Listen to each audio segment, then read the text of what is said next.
तर नमस्कार मित्रांनो, मी योगेश पिंपळे तुमचं स्वागत करतो माझ्या एका नवीन व्हिडिओमध्ये. लास्ट व्हिडिओ तुम्ही बघितला की मी आयफोन घेतला होता. तर आता मी त्यासाठी आहे ना एक कवर मागवला आहे, केस मागवलेला आहे, फ्लिपकार्टवरूनच मागवलेला आहे, बिग बिलियन डे होता. आणि एक सॅन्डिस्कची हार्ड डिस्क SSD मागवली, पोर्टेबल SSD. तर ह्याच्यावरती ॲक्च्युली याची किंमत आहे 8,999 किंमत आहे. मला फ्लिपकार्टवरती भेटली मला 270 रुपयाला.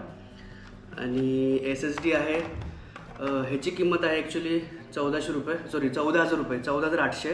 तर मला फ्लिपकार्टवरती भेटली 9,000 रुपयाला. 1 TBची SSD घेतलेली आहे मी.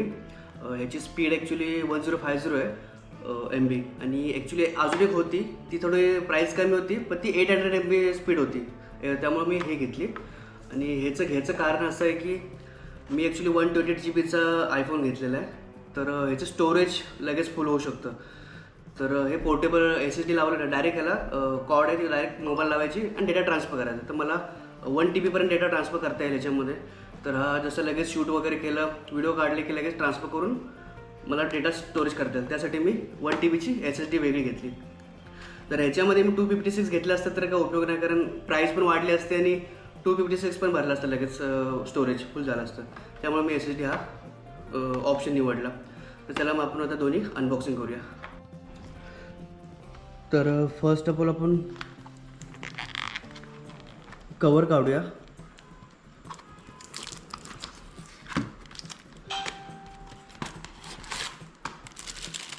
तर बघा, मला मस्त स्कीममध्ये भेटल्यामुळे ना 270 रुपयेमध्ये हा भेटला कवर. बॅक कवर हे काढलं नाही अजून, ठीक आहे.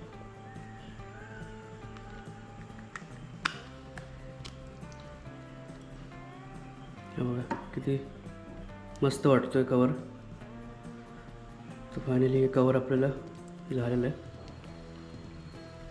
तर हे बाजूला ठेवूया, थोडं डिस्प्लेला सांभाळून ह्याच्यामध्ये ठेवून हे बाजूला ठेवूया. आता आपण SSD करूया, अनबॉक्सिंग करूया. SSDमध्ये बघा बेसिकली काय काय आहे. बॉक्समध्ये आतमध्ये तर काहीच नाही, आता हे एवढंच आहे.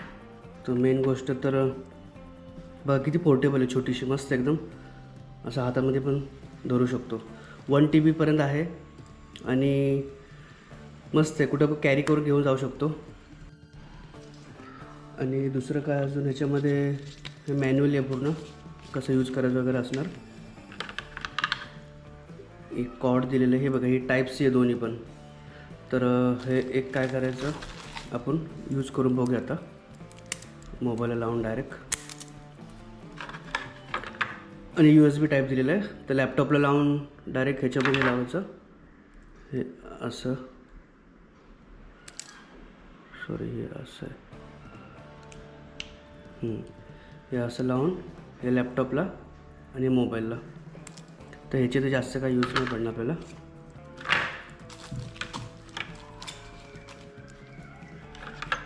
तर आपण आता लावून बघूया.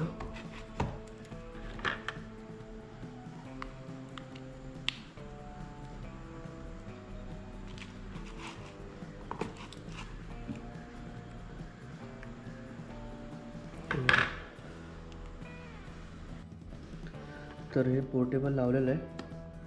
तर हे पोर्टेबल हार्ड डिस्क जॉईन केलेली आपल्याला ह्याच्यात कनेक्ट करायचं आहे आणि फाईल मॅनेजरमध्ये जायचं आहे. फाईल मॅनेजरमध्ये गेल्या बघा, मी नाव चेंज करून घेतलेलं आहे, योगेश SSD म्हणून आहे, हे बघा. तर त्याच्यात जाऊन ही आपली हार्ड डिस्क येते. तर डिटेल्समध्ये आपण बघूया. ह्याच्यावरती क्लिक करून ठेवलं, गेट इन्फो. तर हा बघा 1 TB लिहिलेलं आहे ना, तर 1 TB पण आपल्याला सपोर्ट आहे. तर हे बघा, हे जे योगेश SSD लिहिलेलं आहे ना, जे हार्ड डिस्क आहे, आपण हे डायरेक्ट अनप्लग केलं की ते बघा ऑटोमॅटिक जातं. तर आपलं डायरेक्ट प्लग आणि अनप्लग करायचं आहे, जास्त दुसरं काहीच नाही. प्लग केलं की बघा येईल, आता बघा आलं. ह्याच्यामध्ये आपण स्टोरेज ट्रान्सफर करून आपला डेटा बॅकअप करू शकतो. तर फायनली आपलं SSD आणि कवर तर लावून झालेलं आहे. तर खूप भारी वाटलं घेऊन आणि हा व्हिडिओ तर आपण इथं स्टॉप करूया. भेटूया पण एका नवीन व्हिडिओमध्ये. तोपर्यंत धन्यवाद.